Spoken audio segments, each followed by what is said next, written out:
All right, we're continuing our discussion of trig identities.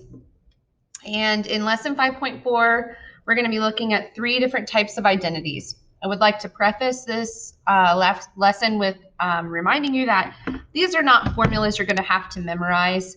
I will provide these for you on any quiz or test that you may take. Okay, your sole goal here is to just be able to apply the formulas wherever needed.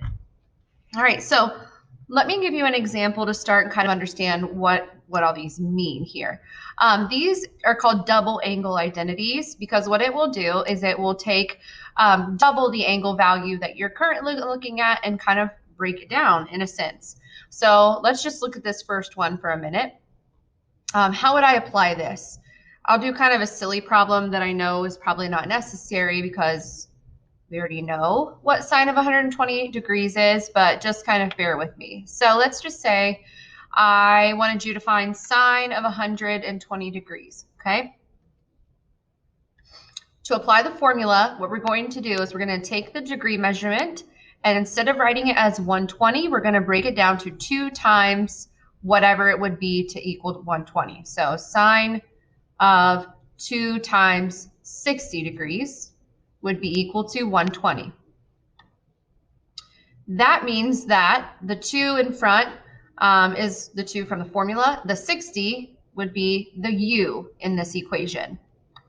So to find sine of 120 degrees, you will take the u value, which is 60, and you will plug that in to the equation. Okay?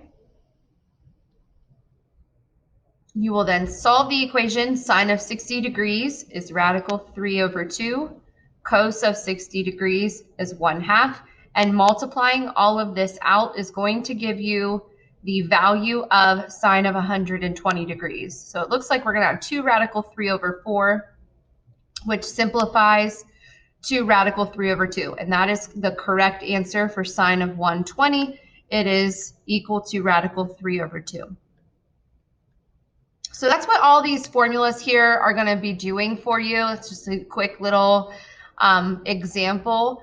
I do want to point out to you that the cos of 2u, actually there are 3 different formulas that will produce the same results for cos of 2u. So all of these are going to give you that same result.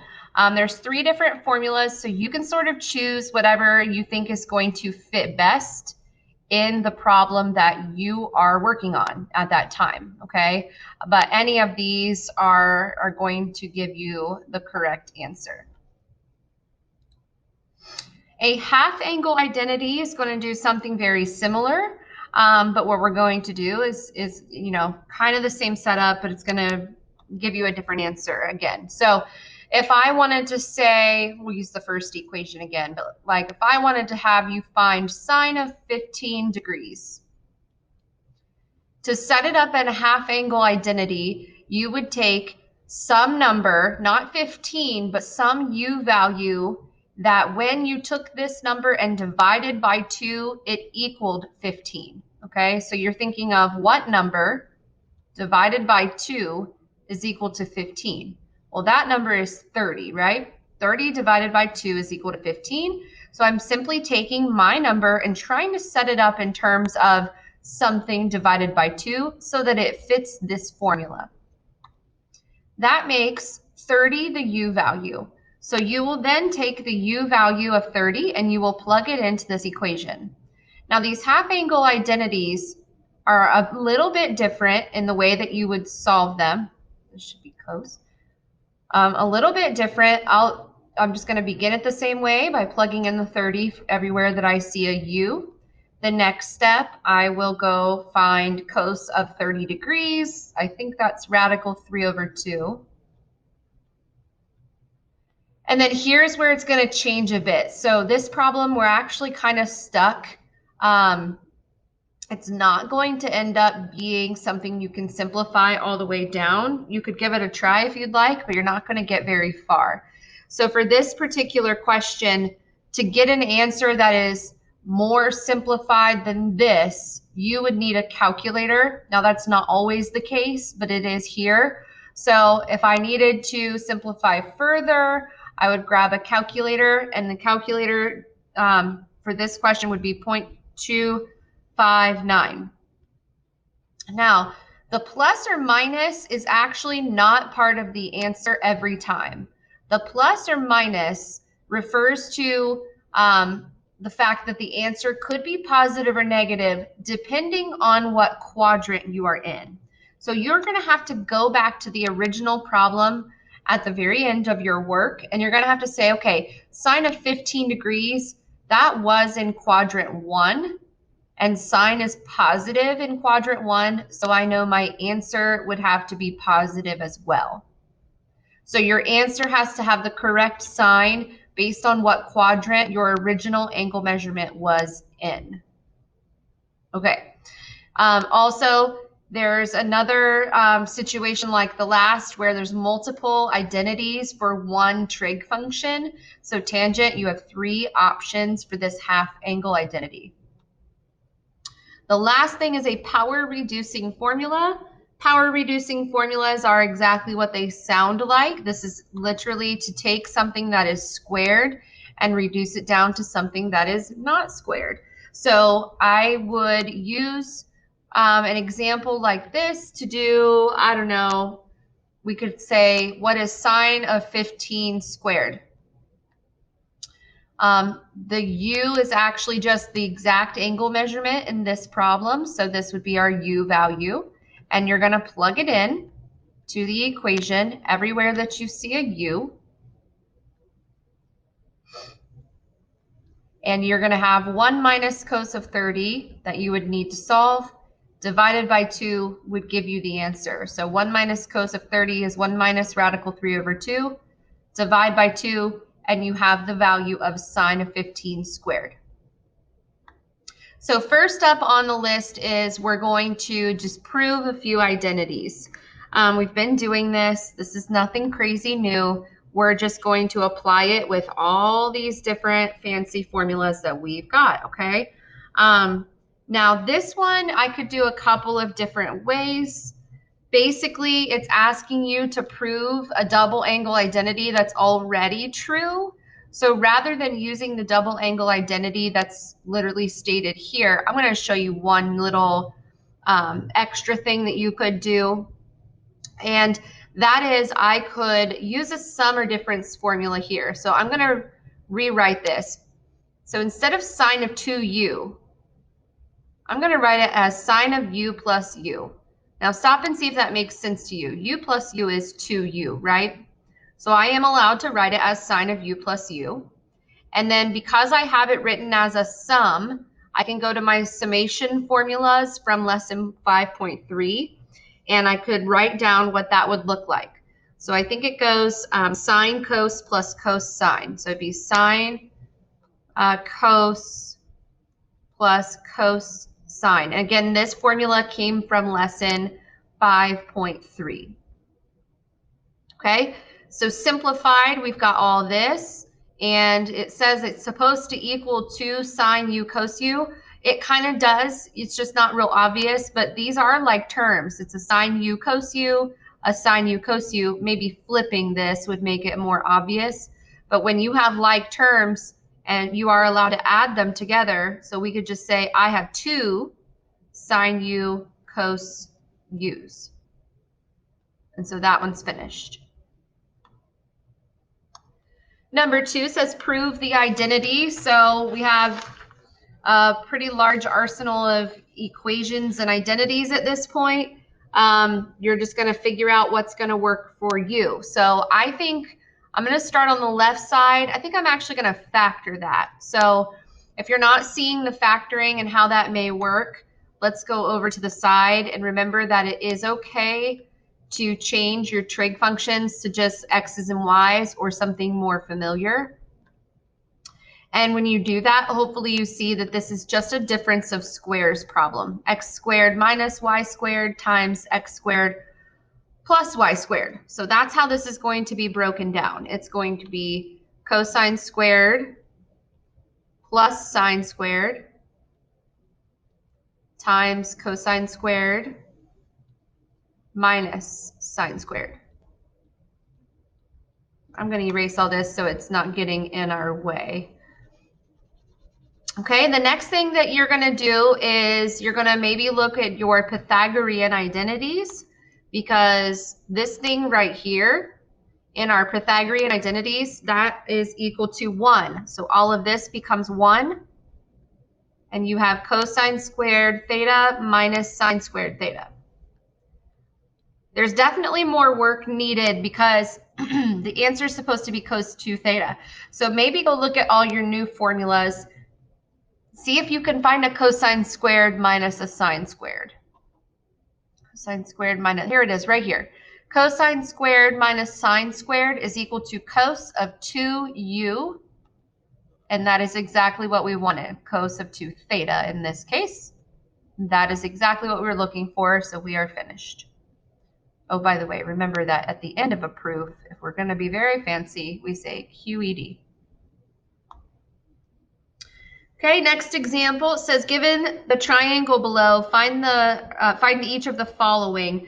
I always like to start these problems by finding the missing side in the right triangle. Remember that Pythagorean theorem is what you would be doing. So a squared plus b squared equals c squared. And that looks like it's going to be radical 17 if you were to solve. Okay, so sine of 2 theta. Well, this triangle is only for angle theta. I'm being asked to find sine of double that amount. The problem is I don't know what the angle actually is. So the only way to find sine of 2 theta is to use one of your identities from this very beginning slide, a double angle identity. So according to the double angle identity, sine of 2 theta is equal to 2 sine of theta cos of theta. So now you can actually start looking at your triangle because your triangle is in terms of theta. And now my equation is 2. So from my triangle, the sine value would be 1 over radical 17. And the cosine value would be 4 over radical 17. And we could multiply all this stuff together and we would get 8 over 17. And that is your solution. Okay, B is going to be similar. Again, you're just using a double angle identity to rewrite your equation in terms of theta, not 2 theta. Now this one, remember, you have three different equations to choose from. Choose whichever one you feel like doing. It doesn't matter at all. I don't know, I think maybe I'll just go with this middle one, 2 cosine squared minus 1. So 2 cosine squared minus 1. All right, so I need the cosine value, which is 4 over radical 17. And we are squaring that, don't forget. Mathematically, you would need to square the fraction first, which makes it 16 over 17. Multiply by 2, you get 32 over 34. Minus 1, you're going to get what? I would probably want to make this a common denominator and make it 34 over 34. Looks like negative 2 over 34,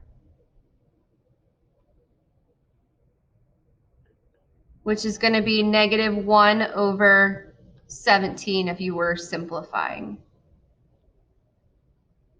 Okay, last identity question is tangent of 2 theta. So we're going to go to our double angle identities. Here is our formula for tangent of 2 theta. So we want, let's see, 2 on the top is 2 tangent of theta divided by 1 minus tangent squared theta. And for this formula, we need tangent. So tangent is opposite over adjacent. That looks like it's going to be 1/4.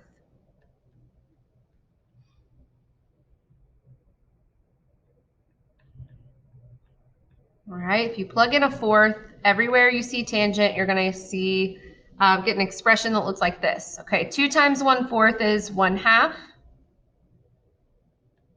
1/4 squared is 1/16.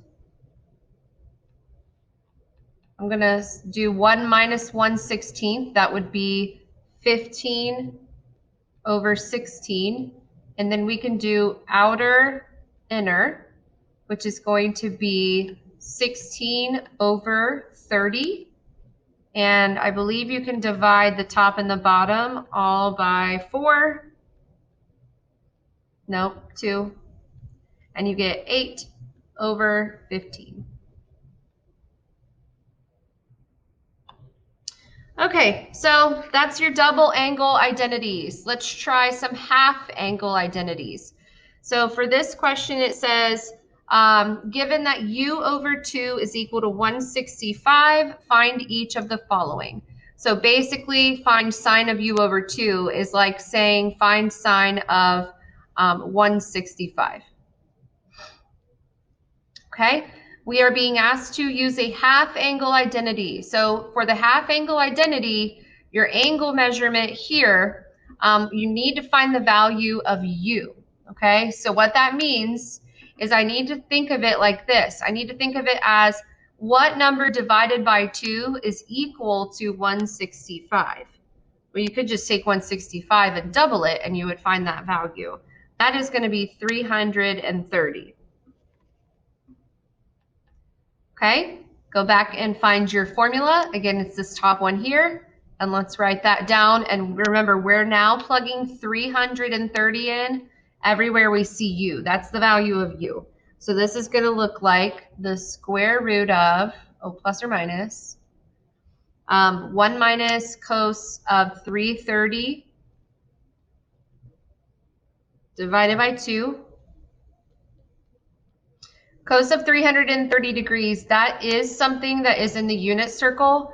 That is basically 30 degrees from a full rotation. So you would be doing cos of 30 and you would keep it positive because that's in the 4th quadrant. So I think we're at radical 3 over 2 for that value.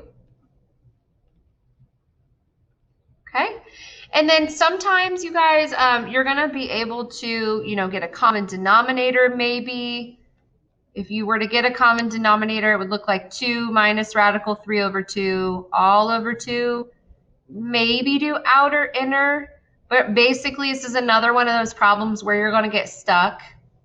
So you're not going to be able to simplify it all the way down like we would hope we could do, but we're pretty much stuck at this point. It's not going to get any prettier. So that would be an acceptable answer. The plus or minus, remember that is referring to the quadrant that you are currently in. So think about sine of 165 degrees. What quadrant is 165 degrees in? That is quadrant 2. Let's write that down. Quadrant 2, and sine is positive in quadrant 2, so your answer will also be positive.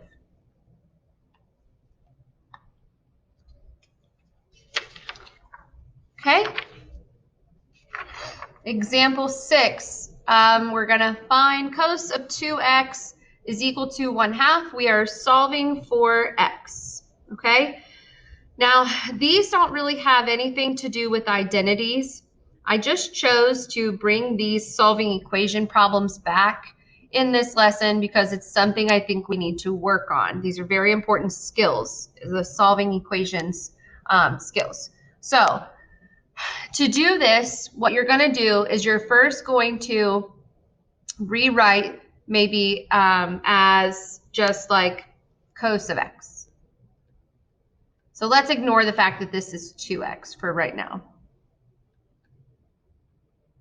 Maybe we'll call it u since we've already got an x. Okay, so let's start with this. This is saying cos of u is equal to 1/2. So your job would be to find the angle measurements where cosine is equal to 1/2. So u would be equal to, let's see, that would be at pi by 3. And also at the 4th quadrant, which is 5 pi by 3. Okay, now at the very beginning, we changed the angle measurement because it was a little complicated. We just said, let's pretend that that is u, okay? So we solve for u, but the ultimate goal is to solve for x. So what we will do now is we will take each of these equations that we have, or these answers we have, and we're going to say, well, u was really 2x, so let's change it back and change the u to 2x.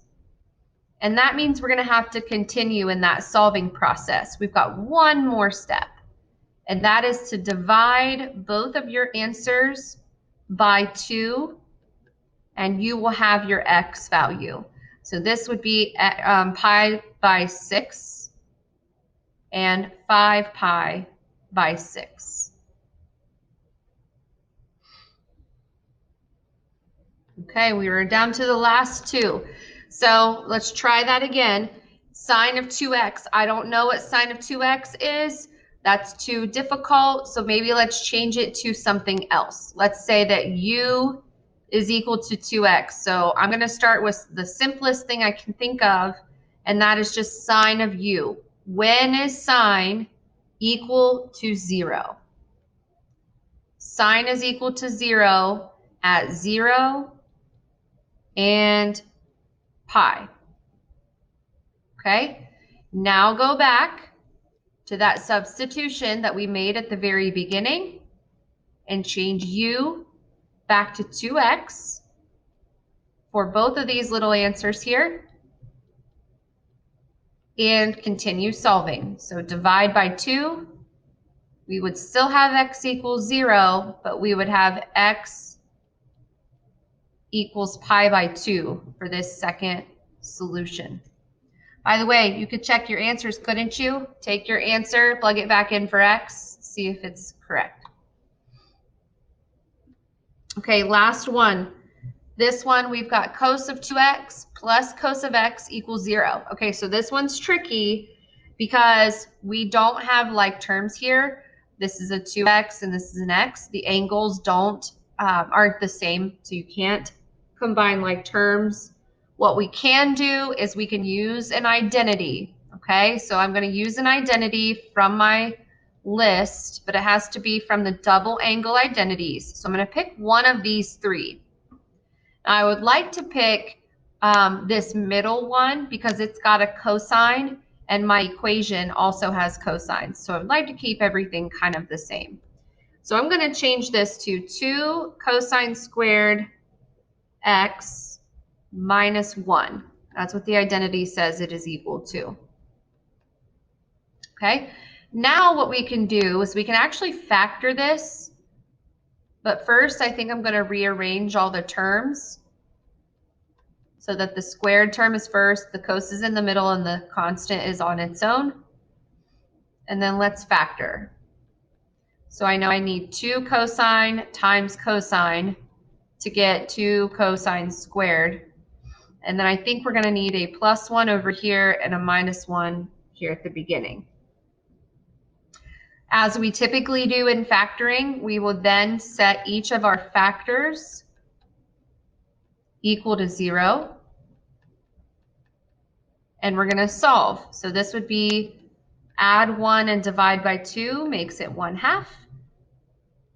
The second equation, you would just need to subtract 1. And solving for x in each equation. So here, when is cosine 1/2?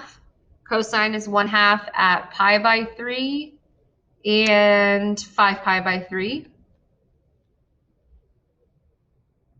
And the second equation, when is cosine -1? That is at pi. So we have 3 solutions.